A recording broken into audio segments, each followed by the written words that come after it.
Hello students, welcome to जीवन classes. आज के इस वीडियो में हम फिर से बात करने वाले हैं लुसेंट सामान्य ज्ञान, और यहाँ पर लेक्चर नंबर होगा 33, जिसमें जहांगीर और शाहजहां के इतिहास को हम कंप्लीट करने वाले हैं।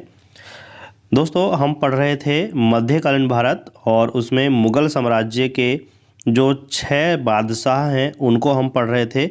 लास्ट वीडियो में हमने बाबर, हुमायूं और अकबर को कंप्लीट किया था। अब हम यहाँ पर जहांगीर और शाहजहां को कंप्लीट करके चलेंगे। तो याद रखिएगा, जो भी यहाँ पर लेक्चर्स हैं वो लुसेंट के सभी क्वेश्चंस को और एक्स्ट्रा जो एडवांस क्वेश्चंस आपके एग्ज़ाम में पूछे जाते हैं, सभी क्वेश्चंस को कवर करके हम यहाँ पर चलते हैं। अब इसके बाद जो हमने लास्ट वीडियो में देखा था, तो लास्ट वीडियो में हमने कुछ क्वेश्चन देखे थे, जैसे बीरबल की उपाधि क्या है। तो बीरबल की उपाधि आप याद रखिएगा, कवि प्रिय है। और ये उपाधि बीरबल को किसने प्रदान की थी? तो बीरबल को ये उपाधि दी थी अकबर ने, इसको आप याद रखेंगे।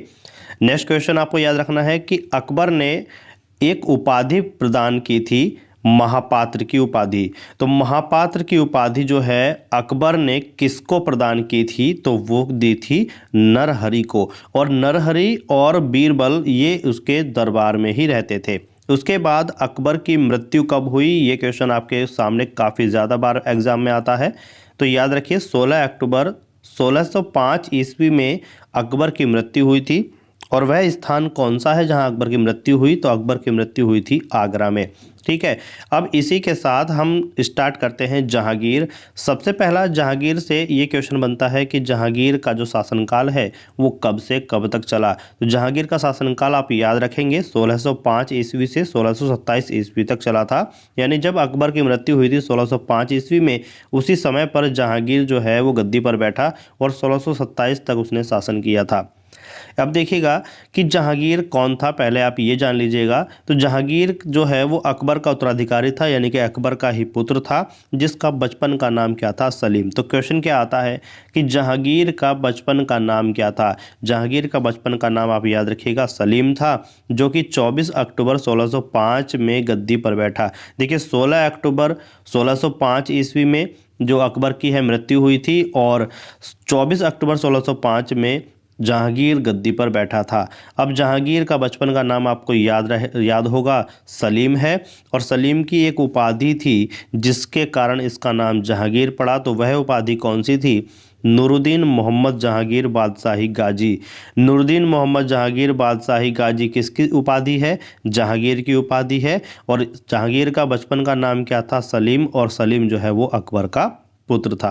यहीं से जो है इसका नाम क्या पड़ा था? जहांगीर पड़ा था।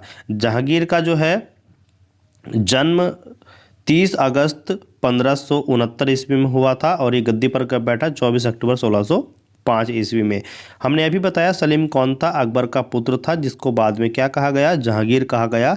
और इसकी उपाधि नूरुद्दीन मोहम्मद जहांगीर बादशाही गाजी थी।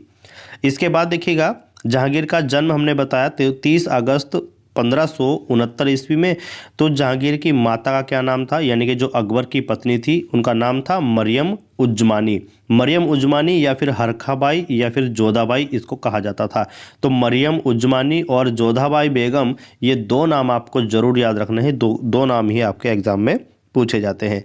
इसके बाद जहांगीर का जन्म जो 30 अगस्त 1569 ईस्वी में हुआ था, तो स्थान कौन सा था? तो शेख सलीम चिश्ती की कुटिया में इनका जन्म हुआ था। इसको आप याद रखेंगे कि जहांगीर का जन्म कहाँ पर हुआ था? शेख सलीम चिश्ती की कुटिया में। अब देखिएगा, जहांगीर का जो राज्याभिषेक हुआ था वो कहाँ पर और कब हुआ था? तो राज्याभिषेक हुआ था 3 नवंबर 1605 ईस्वी में। और कहाँ पर हुआ था? जहांगीर का राज्याभिषेक आगरा में ही किया गया था। अब जहांगीर का होता है पहला विवाह। तो जहांगीर का पहला विवाह जो है किससे हुआ था? तो पहला विवाह हुआ था मानबाई से। और मानबाई कौन थी? मानबाई थी भारमल की पुत्री। मानबाई कौन थी? भारमल की पुत्री थी, और मान सिंह की बहन होती थी। जो भारमल थे उनकी पुत्री मानबाई से जहांगीर का विवाह हुआ था। और जो मानबाई है वही किसकी बहन कहलाई? मान सिंह की बहन कहलाई थी। भारमल जो है वो कहाँ के राजा थे? तो आमेर के राजा जो है भारमेल थे। और आमेर कहाँ पर पड़ता है? आमेर पड़ता है राजस्थान में, इसको आप याद रखेंगे। ठीक है, तो यहाँ से जो भी क्वेश्चंस थे आपके सामने आ गए और आप इन क्वेश्चन को हमेशा याद रखेंगे। इसके बाद जहांगीर की जो पहली पत्नी थी उसका नाम था मानबाई और उसी के गर्भ से जो खुसरो है वो पैदा हुए थे। ठीक है, तो मानबाई और जहांगीर के एक पुत्र थे खुसरो, जिनका जन्म मानबाई के गर्भ से हुआ था। जहांगीर का दूसरा विवाह हुआ था जगत गोसाई से और जगत गोसाई किसकी पुत्री थी? जगत गोसाई थी उदय सिंह की पुत्री। किसकी पुत्री थी? उदय सिंह की पुत्री थी। और याद रखें उदय सिंह कहाँ का राजा था? उदय सिंह था मारवाड़ का राजा। तो हमने पहले क्या बताया कि पहले ये बताया कि जहांगीर की जो पहली पत्नी थी, जहांगीर की जो पहली पत्नी थी उसका नाम था मानबाई। और मानबाई जो मानबाई है वो किसकी पुत्री थी? भारमल की। और किसकी बहन थी? मानसिंह की। ठीक है, जहांगीर की जो पहली पत्नी मानबाई थी उससे किसका जन्म हुआ? उसके गर्भ से जन्म हुआ खुसरो का। जहांगीर की दूसरी पत्नी जगत गोसाई जो कि उदय सिंह की पुत्री थी और उदय सिंह की पुत्री होने के कारण जो है इनका विवाह किससे हुआ? जहांगीर से, जो कि मारवाड़ के राजा थे। ठीक है, तो मारवाड़ के राजा कौन? उदय सिंह। और आमेर के राजा कौन थे? भारमल। इन दोनों का आप जो है याद रखेंगे। इसके बाद आपको याद रखना है अब जो है जहांगीर की जो दूसरी पत्नी थी जगत गोसाई, उन्हीं के गर्भ से एक पुत्र जन्म लेता है जिसका नाम होता है खुर्रम। और खुर्रम ही बाद में कौन? शाहजहां कहलाया, जो कि जहांगीर का उत्तराधिकारी आगे जाकर के बना। अब जो बड़ा बेटा था खुसरो, ये जहांगीर का उत्तराधिकारी क्यों नहीं बना, आइए जानते हैं। तो जहांगीर जब 1605 ईस्वी में गद्दी पर बैठे थे, जहांगीर जब 1605 ईस्वी में गद्दी पर बैठा तो उसके बड़े पुत्र जिसका नाम था खुसरो, उसने जहांगीर के विरुद्ध क्या कर दिया? विद्रोह कर दिया था। उसके खिलाफ जो है उसने आंदोलन स्टार्ट कर दिया था। इसके बाद क्या किया? जहांगीर ने खुसरो को भैरावल यानी कि जो जालंधर के निकट एक स्थान है वहाँ पर उसको युद्ध में हरा दिया। और युद्ध में हराने के बाद खुसरो को जो है अंधा कर दिया, उसकी दोनों ही आंखें फोड़ दी थी। तो यहाँ पर एक क्वेश्चन बनता है कि कौन ऐसा मुगल शासक था जिसने अपने ही बेटे की आंखें फुड़वा दी, अपने ही बेटे को अंधा करवा दिया? तो वो कौन है? जहांगीर है। और क्या कारण था? क्योंकि जब वह गद्दी पर बैठा तो उसी का जो है विद्रोह किया था उसी के बेटे खुसरो ने, यानी कि जहांगीर का बेटा खुसरो, उसी ने जहांगीर के गद्दी पर बैठने का विरोध किया था। और इसी के कारण जो है भेरावल यानी कि जालंधर के निकट जो एक स्थान है वहाँ पर खुसरो को पराजित किया और पराजित करने के बाद जहांगीर ने उसको अंधा करवा दिया, उसकी आंखें फुड़वा दी। तो यहाँ से क्वेश्चन यही बनता है कि ऐसा कौन मुगल शासक था जिसने अपने बेटे की आंखें फुड़वा दी? वो कौन है? जहांगीर है। इसके बाद आप याद रखिएगा खुसरो की सहायता के लिए वहाँ पर जो भी लोग आए थे, मतलब जो भेरावल में युद्ध हुआ था जहांगीर और खुसरो का, उसमें खुसरो की हार हुई थी तो खुसरो को सज़ा दी थी कि उसकी दोनों आंखें फुड़वा दी। और उसके बाद जब खुसरो की सहायता करने के लिए कुछ लोग आए थे, जैसे सिखों के 5वें गुरु कौन? अर्जुन देव। तो अर्जुन देव जो उनकी सहायता के लिए आए थे तो जहांगीर ने उनको भी क्या? फांसी दिलवा दी, यानी कि उनको भी सज़ा दिलवा दी। और भी कुछ लोग थे जो खुसरो की सहायता के लिए वहाँ पर आए थे, तो सभी को एक एक करके जो जहांगीर है उसने जो है सज़ा दिलवाई। कैसे? देखिएगा, खुसरो की सहायता में जो शामिल हुए थे, एक थे अब्दुल रहीम खाने खाना। अब्दुल रहीम खाने खाना को कठोर यातनाएं जो हैं जहांगीर ने दिलवाई। नूरजहां के पिता भी उसमें शामिल थे जिनका नाम था इतिमादुद्दौला। इतिमादुद्दौला जो है नूरजहां के पिता थे, जो कि बाद में जाकर के जहांगीर की पत्नी बनती हैं। उसके बाद देखिए तो नूरजहां के जो पिता थे इतिमादुद्दौला, उनको जो है कैद मिली। और उसके बाद इतिमादुद्दौला का एक बेटा और था जो कि नूरजहां का भाई था मोहम्मद शरीफ, उसको जो है उन्होंने मौत के घाट उतार दिया। यानी कि जितने भी उसके सहायक थे उनको सभी को उन्होंने जो है कठोर से कठोर सज़ा दी। ठीक है, इसके बाद अब बात आती है मेहरुन्निमा। मेहरुन्निमा का आप देखिए इतिहास जानेगा, मेहरुन्निमा को ही हम नूरजहां कहेंगे, यानी कि इसी का नाम जो है नूरजहां था। और इसके पिता जो इतिमादुद्दौला थे वो खुसरो की सहायता के लिए आए थे, तो खुसरो ने जो है उनको कैद कर लिया था और उनके भाई को जो है मौत के घाट उतार दिया था। अब देखिएगा जो नूरजहां थी उसका जन्म जो है हुआ था 1577 ईस्वी में। क्वेश्चन क्या आता है कि मेहरुन्निसा कौन थी? तो मेहरुन्निसा जो है वो नूरजहाँ थी। और नूरजहाँ का जन्म जो है कहाँ और कब हुआ था? तो नूरजहाँ का जन्म 1577 ईस्वी में कंधार में हुआ था। इनके पिता का नाम इतिमाद-उद-दौला थे, जो कि क्या कहलाते थे? मिर्ज़ा गियास बेग। मिर्ज़ा गियास बेग कहलाते थे। और मिर्ज़ा गियास बेग किनको कहा जाता था? जो कि ईरान के निवासी होते थे। तो ईरान के निवासी थे मिर्ज़ा गियास बेग, इन्हीं को इतिमाद-उद-दौला कहा गया, जो कि नूरजहाँ के पिता थे। अब देखिएगा, जो मेहरुन्निसा है, इनका विवाह जो है किससे हुआ था? अली कुली शेर से हुआ था। इनका विवाह किससे हुआ था? अली कुली शेर से हुआ। और अली कुली बेग की उपाधि जो है इनको क्यों मिली, यानी कि जो शेर की उपाधि थी वो कैसे मिली? तो इनको कहा गया शेर अफ़गान। ठीक है, क्या कहा गया था? शेर ए अफ़गान कहा गया था। अब ये उपाधि किसके कारण मिली और किसने दी थी? तो देखिएगा, इन्होंने जो है एक शेर को मार दिया था अपने ही तलवार से। ठीक है, तो इनके द्वारा एक शेर को मारे जाने के कारण जो जहांगीर ने इनको उपाधि दी थी उसका नाम था शेर अफ़गान। जब से इनका नाम पड़ा अली कुली शेर। ठीक है, तो अली कुली बेग से इनका नाम क्या हो गया? अली कुली शेर हो गया। और इनका जो विवाह था वो किससे हुआ था? मेहरुन्निसा से हुआ था। जब तक जो है नूरजहाँ नाम नहीं पड़ा था, मेहरुन्निसा ही था। इसके बाद आइएगा, 1607 ईस्वी में एक युद्ध हुआ था कुतुबुद्दीन खान के बीच में और शेर अफ़गान के बीच में। ठीक है, कुतुबुद्दीन खान और शेर अफ़गान के बीच में एक युद्ध हुआ था, जो कि ऐसी लड़ाई हुई कि दोनों ही आपस में लड़ाई करते हुए मारे गए। ठीक है, तो 1607 ईस्वी में कुतुबुद्दीन खान और शेर अफ़गान के बीच में एक ऐसा युद्ध हुआ जिसमें दोनों ही आपस में लड़ाई करते हुए मृत्यु को प्राप्त हो गए। इसके बाद मेहरुन्निसा जो है, जो शेर अफ़गान थे, उनकी जो है विधवा रही। और उसके बाद मेहरुन्निसा का जो विवाह है वो जहांगीर से हो गया। और ये विवाह कब हुआ? 1611 ईस्वी में। तो याद रखिएगा कि जहांगीर ने किससे विवाह किया था? जो अली कुली शेर अफ़गान की विधवा थी मेहरुन्निसा, उससे जो है जहांगीर ने 1611 में विवाह किया। और जहांगीर ने मेहरुन्निसा को किस नाम से पुकारा?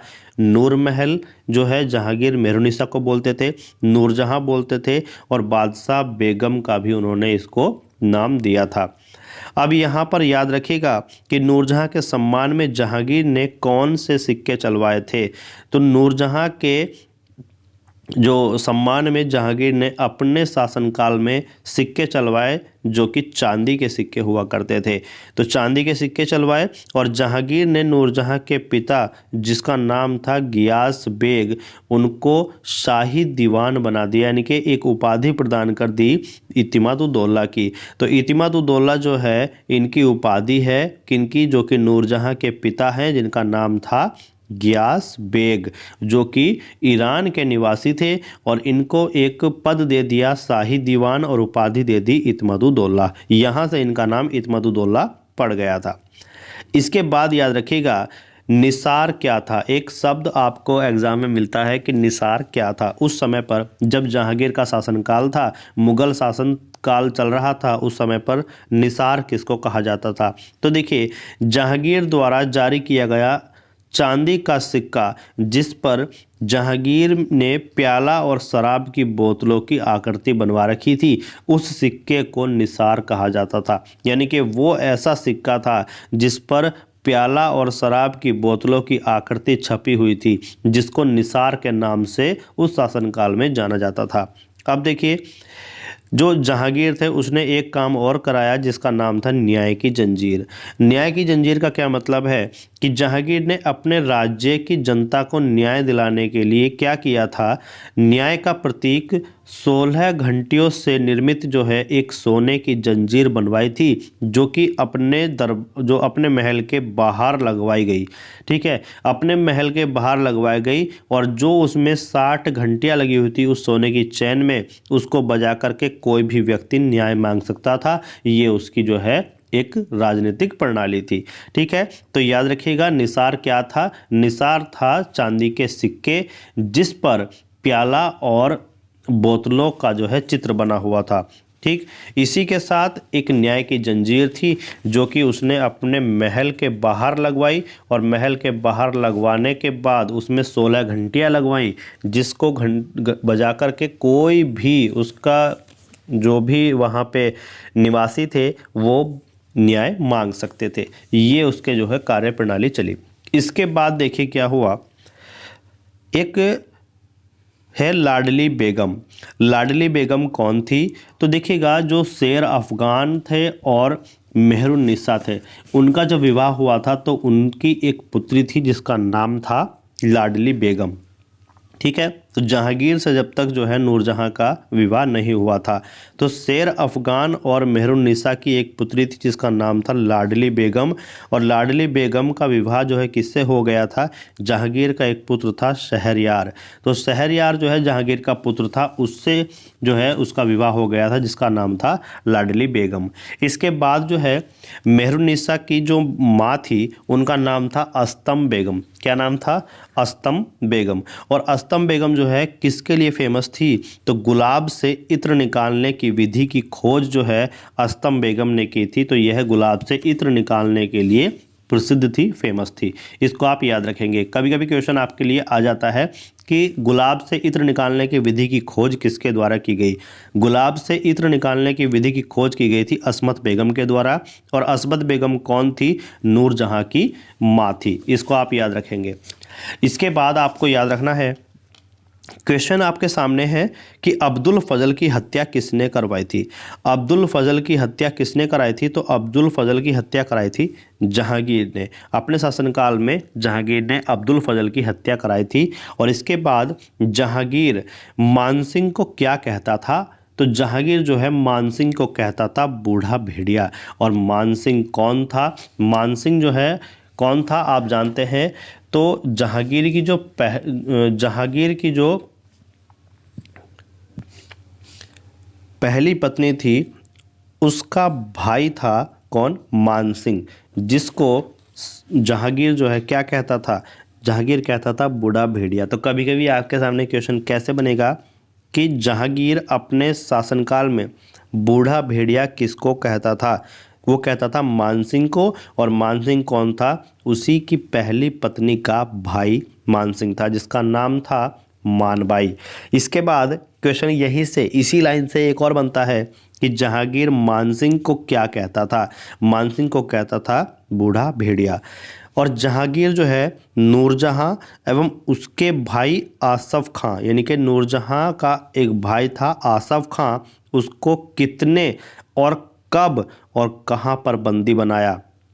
तो देखिए, जहांगीर, नूरजहां और उसका भाई, ये तीनों के तीनों जो है झेलम नदी के तट पर जब पहुँचे तो वहाँ पर झेलम नदी के तट पर महावत खां ने इन तीनों को बंदी बना लिया। इन तीनों को क्या कर लिया था? बंदी बना लिया था। तो याद रखिएगा कि जहांगीर, नूरजहां और उसके भाई को किसने और कब बंदी बनाया? तो बनाया था 1626 ईस्वी में। और कहाँ पर? झेलम नदी के तट पर। और किसने बनाया? महावत खां ने इनको बंदी बनाया था। इसके बाद याद रखिएगा, जहांगीर के दरबारी चित्रकार कौन थे? जहांगीर के दरबारी चित्रकार कौन थे? तो जहांगीर के दरबारी चित्रकार में आप नाम याद रखिएगा। एक है आगा रजा, दूसरा अब्दुल हसन, तीसरे हैं मोहम्मद नासिर, मोहम्मद मुराद, उस्ताद मंसूर, विशनदास, मनोहर एवं गोवर्धन, फारूक बेग और दौलत। ये सभी जो हैं जहांगीर के दरबारी चित्रकार थे। अब जब जहांगीर के दरबारी चित्रकार ये सब हुए तो जहांगीर द्वारा एक चित्रकला की चित्रशाला भी बनवाई गई थी, जहां पर सभी जो है चित्रकला के इक्विपमेंट और चित्रकला के जो भी पेंटिंग होती थी, जो भी चित्र बने हुए होते थे, सभी वहाँ पर होते थे। तो जहांगीर द्वारा एक चित्रकला की चित्रशाला स्थापित की गई। तो वह कहाँ पर की गई थी? तो याद रखिएगा, जहांगीर ने चित्रशाला को स्थापित कराया था आगरा में। उस्ताद मंसूर की उपाधि, यानी कि उस्ताद मंसूर कौन थे? जहांगीर के दरबारी चित्रकार थे। तो उस्ताद मंसूर की उपाधि क्या थी? उस्ताद मंसूर की उपाधि थी नादिर अल उस। नादिर अल उस जो है उस्ताद मंसूर की उपाधि थी और उस्ताद मंसूर कौन थे? जहांगीर के दरबारी चित्रकार थे। इसके बाद एक और चित्रकार थे जिनका नाम था अबुल हसन। क्या नाम था? अबुल हसन। और इनकी उपाधि का नाम आपको याद रखना है, इनकी उपाधि है नादिरुज्जा। ठीक है, नादिरुज्जमा जो है इनकी उपाधि है और उस्ताद मंसूर की उपाधि नादिर अल उस है। दोनों की उपाधि आप याद रखिएगा, दोनों ही जहांगीर के दरबारी चित्रकार हैं। जहांगीर के शासनकाल में चित्रकला जो है बहुत ही अच्छे तरीके से वहाँ पर प्रगतिशील हुई और इसीलिए चित्रकला का स्वर्ण काल जहांगीर के समय को ही कहा जाता है। यानी कि जहांगीर के समय में चित्रकला जो है अपने पूरे चरम पर चली, चित्रकला जो है बहुत ही अच्छे लेवल पर थी, इसीलिए चित्रकला का स्वर्ण काल कहा जाता है जहांगीर के शासनकाल को। तो क्वेश्चन ये अगर बनता है कि चित्रकला का स्वर्ण युग यानी कि स्वर्ण काल किस काल को कहा गया, तो वो कहा गया मुगल काल में जहांगीर के समय को। इसके बाद याद रखिए, इत्माद उद दौला का मकबरा किसने बनवाया था? जो कि नूरजहां के पिता थे। तो इत्माद उद दौला का मकबरा बनवाया था नूरजहां ने, और नूरजहां कौन थी? इत्माद उद दौला की ही पुत्री थी। याद रखिए, मुगल कालीन में एक ऐसा मकबरा यानी कि एक ऐसी इमारत जो सफ़ेद संगमरमर से बनी हुई है और जो कि बेदाग इमारत के नाम से जानी जाती है। यानी कि एक ऐसी इमारत है मुग़ल काल की जो कि सफ़ेद संगमरमर से बनी और बेदाग इमारत है, वो कौन है और कौन सी इमारत है, किसने बनवाई थी?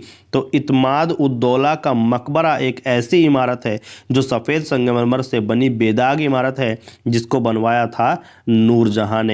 इसको आप हमेशा याद रखेंगे, यहाँ से क्वेश्चन बहुत बार एग्जाम में बन जाता है। इसके बाद आपको याद रखना है कि जहांगीर ने अपने दरबार में दीपावली, होली, दशहरा, राखी, शिवरात्रि जैसे हिंदू त्योहारों को जारी रखा था, लेकिन उसने जो है एक काम और किया था इनके अलावा कि गोहत्या जो है उसने बंद कराई थी। कहाँ पर? पंजाब में। तो याद रखिए क्वेश्चन कैसे बन जाता है कि जहांगीर ने गोहत्या कहाँ पर बंद कराई? तो जहांगीर ने अपने शासनकाल में पंजाब में गोहत्या पर प्रतिबंध लगा दिया था। इसके बाद जहांगीर ने मंदिरों और ब्राह्मणों को दान देने की प्रथा भी जारी रखी थी। यानी कि जो भी मुस्लिम शासक आए उन्होंने दान देने की प्रथा को और जो त्यौहार हैं उन पर प्रतिबंध लगाए, जो कर हैं उनको भी बढ़ा दिया, लेकिन जहांगीर ने जो है मंदिरों और ब्राह्मणों में दान देने की प्रथा को जारी रखा था। और जहांगीर की मृत्यु का जो समय काल है वो याद रखेंगे, 1627 ईस्वी में उनकी जो है मृत्यु हुई थी और स्थान है भीमवार स्थान पर। तो भीमवार स्थान पर जहांगीर की मृत्यु 1627 ईस्वी में हो गई थी। इनकी मृत्यु के बाद जहांगीर का जो मकबरा है वो किसने बनवाया था? तो जहांगीर का मकबरा जो है उसी की पत्नी नूरजहां ने बनवाया था। ठीक है, लेकिन जहांगीर ने एक मकबरा बनवाया था जिसका नाम था अकबर का मकबरा। क्या नाम था? अकबर का मकबरा। तो क्वेश्चन कैसे आता है कि अकबर का मकबरा किसने बनवाया? अकबर का मकबरा बनवाया था जहांगीर ने, और जहांगीर कौन थे? अकबर का पुत्र था। और ये कहाँ पर बनवाया था? आगरा के निकट एक स्थान पड़ता है जिसका नाम है सिकंदरा। तो सिकंदरा में अकबर का मकबरा है और ये किसने बनवाया था? जहांगीर ने बनवाया था। और जब जहांगीर की मृत्यु हो गई तो जहांगीर की मृत्यु के बाद जहांगीर का मकबरा बनवाया जहांगीर की पत्नी नूरजहां ने। तो इस तरीके से जो है ये एक दूसरे के मकबरे बनाते चले गए। जैसे जिसकी मृत्यु हुई उसी के रिलेटिव जो था उसी ने उसका मकबरा बनवाया। जैसे अभी हमने पढ़ा कि इत्माद उद दौला का मकबरा किसने बनवाया था? नूरजहां ने। नूरजहां जो है इत्माद उद दौला की पुत्री थी और वो ऐसा एक मकबरा यानी कि ऐसी एक इमारत थी जो कि सफ़ेद संगमरमर से बनी बेदाग इमारत थी। जब जहांगीर की मृत्यु हो गई तो जहांगीर की मृत्यु के बाद जहांगीर का मकबरा किसने बनवाया? नूरजहां ने, जो कि नूरजहां के पति थे जहांगीर। और जहांगीर ने अकबर का मकबरा बनवाया था अकबर की मृत्यु के बाद, जो कि सिकंदरा में आगरा के निकट स्थित है। ठीक है, इसके बाद हम बात करते हैं जहांगीर ने एक मस्जिद का निर्माण कराया था। जहांगीर ने एक मस्जिद का निर्माण कराया था जिसका नाम था लाहौर की मस्जिद। क्या नाम था? लाहौर की मस्जिद। तो क्वेश्चन कैसे बनता है कि लाहौर की मस्जिद का निर्माण किसने कराया? तो जहांगीर ने लाहौर की मस्जिद का निर्माण कराया। और एक और है जिसको बोला गया शालीमार बाग। शालीमार बाग किसके द्वारा निर्मित है? शालीमार बाग जो है वो निर्मित है किसके द्वारा? जहांगीर के द्वारा। और शालीमार बाग जो है वो कहाँ पर है? वो है कश्मीर में। ठीक है, तो क्वेश्चन कैसे बनेगा यहाँ पर कि शालीमार बाग कहाँ पर स्थित है? शालीमार बाग है कश्मीर में। किसके द्वारा बनवाया गया था? जहांगीर के द्वारा ये बनवाया गया था। इसके बाद आपको याद रखना है जहांगीर के शासनकाल में यूरोपीय यानी कि जिसको पुर्तगाली कहा जाता था वो कुछ यात्री आए थे। अब यात्री कौन कौन थे? 1608 ईस्वी में एक यूरोपीय यात्री आया जिसका नाम था विलियम हॉकिंस।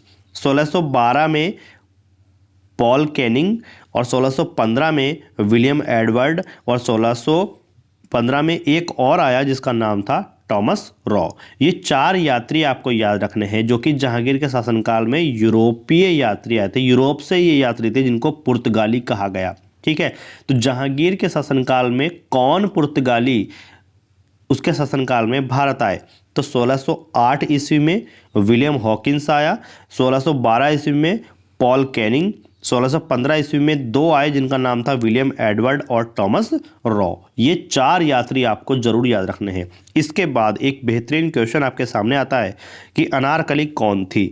अनारकली जो है वो कौन थी? उसका नाम जो है अनारकली था जो कि जहांगीर की प्रेमिका थी।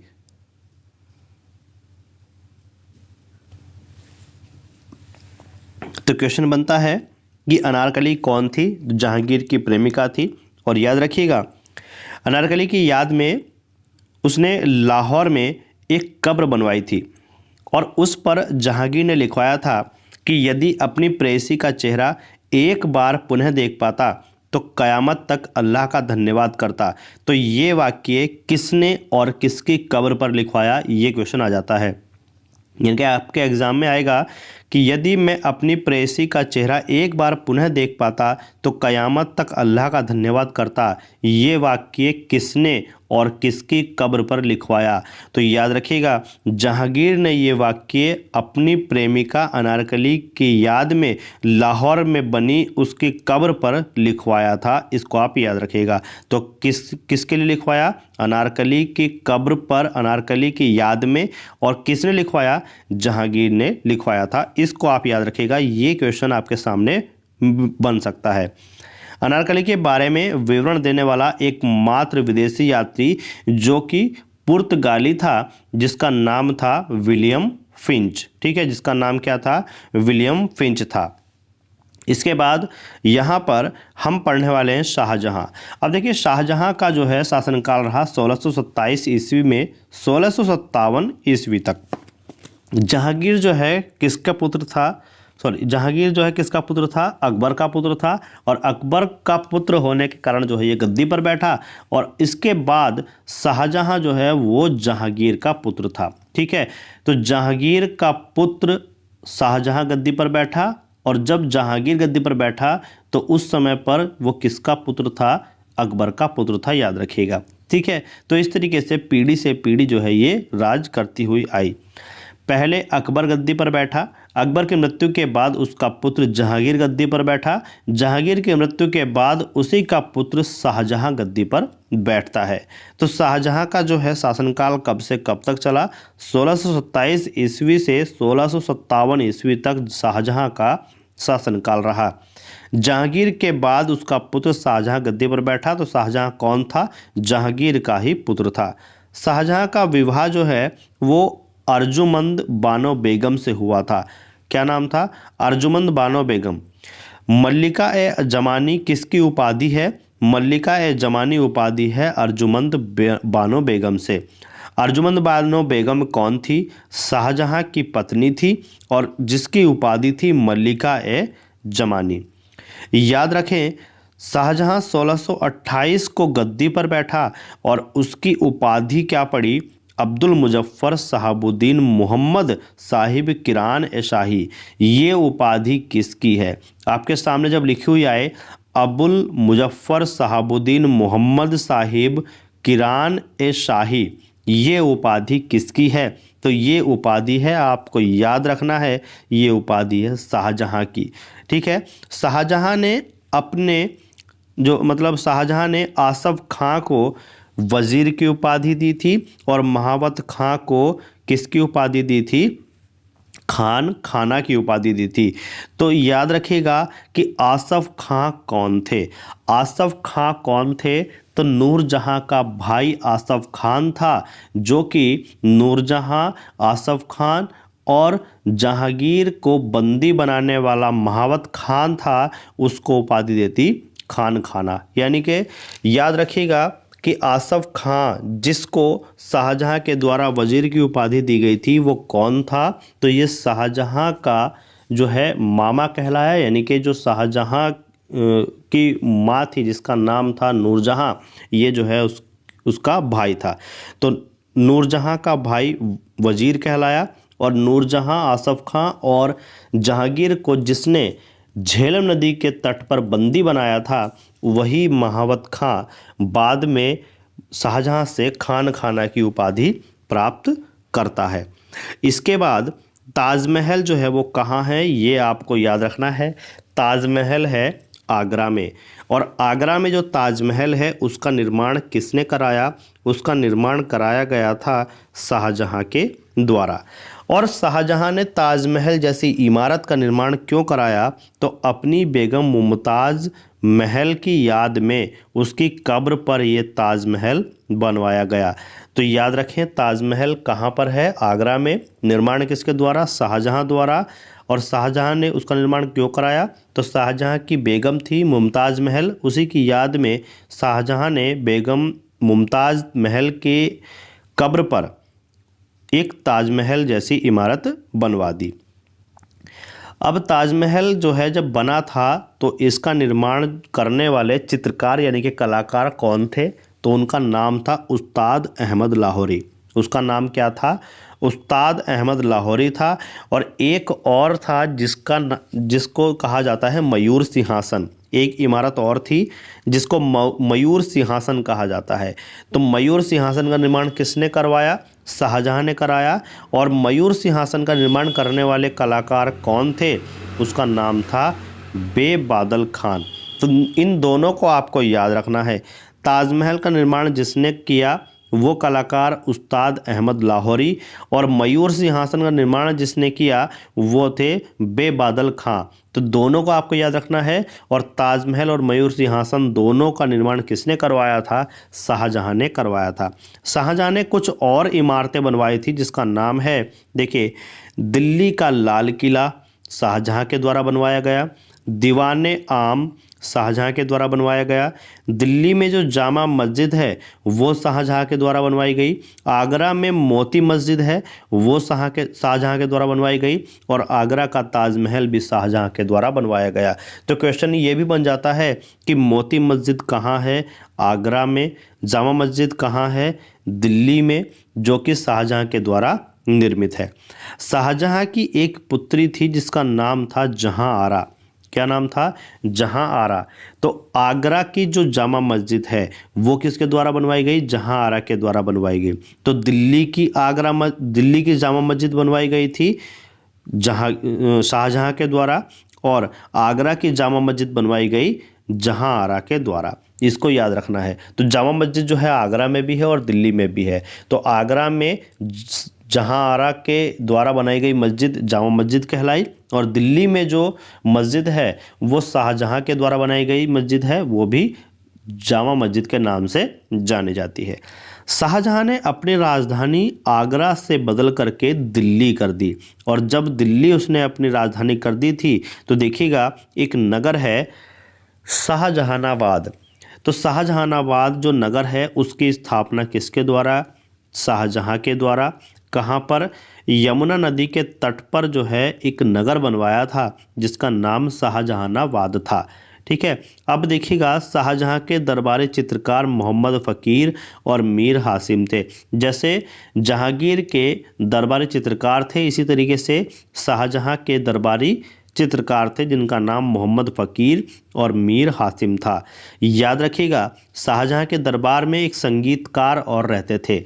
तो संगीतकार जो रहते थे उनका नाम था लाल खां। क्या नाम था? लाल खां था। और लाल खां को शाहजहाँ ने एक उपाधि प्रदान की थी जिसका नाम था गुण समंदर। क्या नाम था? गुण समंदर, क्योंकि वो जो है संगीतकार एक बहुत ही अच्छे लेवल के थे और उसी लिए शाहजहाँ ने उनको एक उपाधि दी थी जिसका नाम था गुण समंदर। शाहजहाँ का सबसे विद्वान पुत्र हुआ जिसका नाम था दारा शिकोह। क्या नाम था? दारा शिकोह। और दारा शिकोह ने क्या काम किया?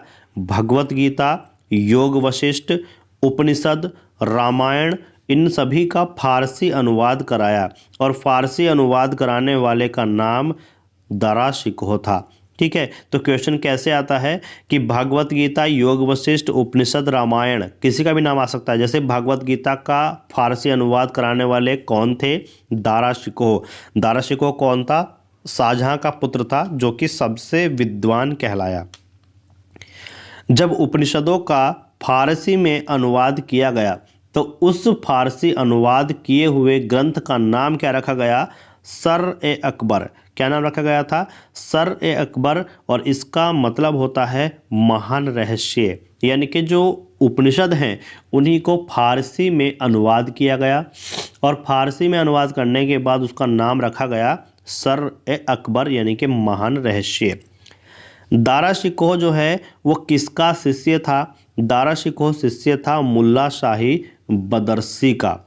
ठीक है, मुल्ला शाही बदख्शी, ये जो है दारा शिकोह के गुरु थे। और याद रखें, शाहजहाँ ने एक कॉलेज का निर्माण कराया था जो कि कहाँ पर है? तो वो है दिल्ली में। तो दिल्ली में एक कॉलेज है जिसका निर्माण किसके द्वारा कराया गया? शाहजहाँ के द्वारा कराया गया था। अब देखिएगा, एक युद्ध हुआ था, धर्मट का युद्ध।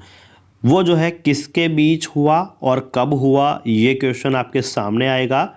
एग्ज़ाम में क्वेश्चन जब बनता है तो इसी तरीके से बनता है कि दारा शिकोह और औरंगजेब के बीच में जो युद्ध हुआ वो क्या कहलाया?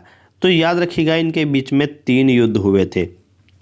एक एक युद्ध के बारे में बात करेंगे। तो पहला युद्ध था धर्मट युद्ध। कब हुआ? 15 अप्रैल 1658 ईस्वी में। तो 15 अप्रैल 1658 ईस्वी में दारा शिकोह और औरंगजेब के बीच एक युद्ध हुआ जिसका नाम जिसका नाम जो है वो धर्मट युद्ध है। और वो दारा शिकोह और औरंगजेब के बीच जब हुआ था तो उसमें दारा शिकोह की हार हुई और औरंगजेब की विजय हुई थी।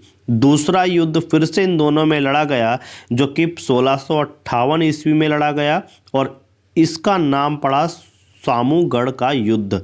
सामूगढ़ का युद्ध जो कि दारा शिकोह और औरंगजेब के बीच लड़ा गया था। तो क्वेश्चन कैसे बनता है? क्वेश्चन आपके सामने बनेगा कि सामूगढ़ का युद्ध किस किस के बीच लड़ा गया? तो सामूगढ़ का युद्ध लड़ा गया था दारा शिकोह और औरंगजेब के बीच में, जिसमें औरंगजेब की फिर से विजय हुई। दूसरा एक युद्ध और था जो कि 1659 ईस्वी में लड़ा गया। तो 1659 ईस्वी में लड़ा गया युद्ध दारा शिकोह और औरंगजेब के बीच फिर से हुआ जिसका नाम उत्तराधिकारी का अंतिम युद्ध पड़ा। यानी कि ये तीनों युद्ध जो है वो उत्तराधिकारी के लिए लड़े गए, यानी कि कौन गद्दी पर बैठेगा, इसलिए ये जो है युद्ध लड़े गए थे। तो पहला युद्ध लड़ा गया धर्मट युद्ध 1658 में। दूसरा युद्ध लड़ा गया सामूगढ़ का युद्ध 1658 में। तीसरा युद्ध लड़ा गया उत्तराधिकारी का जो अंतिम युद्ध कहलाया जो कि 1659 ईस्वी में लड़ा गया। कहाँ कहाँ पर लड़े गए? ये लड़ा गया देवराय की घाटी में, जो उत्तराधिकारी का अंतिम युद्ध था। तो ये जो दारा और औरंगजेब के बीच लड़ा गया तो इसमें भी औरंगजेब की विजय हुई, यानी कि तीनों के तीनों युद्ध में दारा शिकोह को हार का मुंह देखना पड़ा था। अब जब ये तीनों युद्ध में हार गया तो इसीलिए दारा की पराजय होने पर इसे जो है इस्लाम धर्म की अवहेलना करने वाला बताया गया और इस्लाम धर्म की अवहेलना करने वाले को इस्लाम धर्म में हत्या की सज़ा दी जाती है। तो इसलिए उसकी हत्या कर दी गई और ये करी गई थी जब वो देवराय की घाटी में लड़ा हुआ युद्ध हार गया 1659 ईस्वी में। दारा शिकोह को किस रूप में जाना जाता है? तो दारा शिकोह को शाह बुलंद इकबाल के रूप में जाना जाता है और शाह बुलंद इकबाल को इंग्लिश में बोलते हैं king of Lofty Fortune. King of Lofty Fortune Dara Shikoh को ही बोला जाता है। तो दोनों नाम याद रखने हैं, दोनों नाम आपको एग्जाम में मिल सकते हैं। जैसे शाह बुलंद इकबाल किसको कहा जाता है? दारा शिकोह को। किंग ऑफ लॉफ्टी फॉर्च्यून किसको कहा जाता है? दारा शिकोह को कहा जाता है।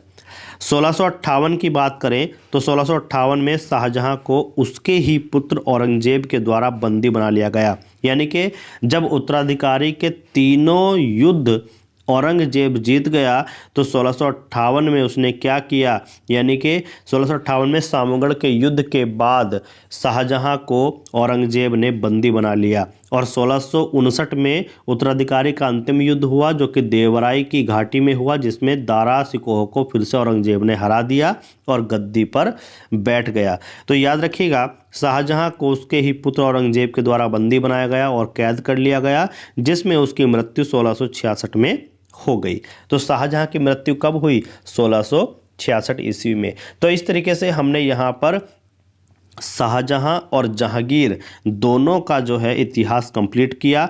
अब गद्दी पर कौन बैठेगा? अब गद्दी पर बैठेगा शाहजहां का पुत्र औरंगजेब, जिसने उत्तराधिकारी के लिए 3 युद्ध जीते और बाद में अपने ही पिता को बंदी बना करके कैद खाने में मार दिया। तो यहाँ पर ये वीडियो समाप्त होती है। जितने भी क्वेश्चंस एग्जाम से बन सकते थे सारे क्वेश्चन हमने आपके सामने रखे। वीडियो कैसी लगी? वीडियो पसंद आई हो तो वीडियो को लाइक और शेयर कर दीजिएगा। अपना एक प्यारा सा कमेंट बॉक्स में करके बताइएगा आपको वीडियो कैसी लगी।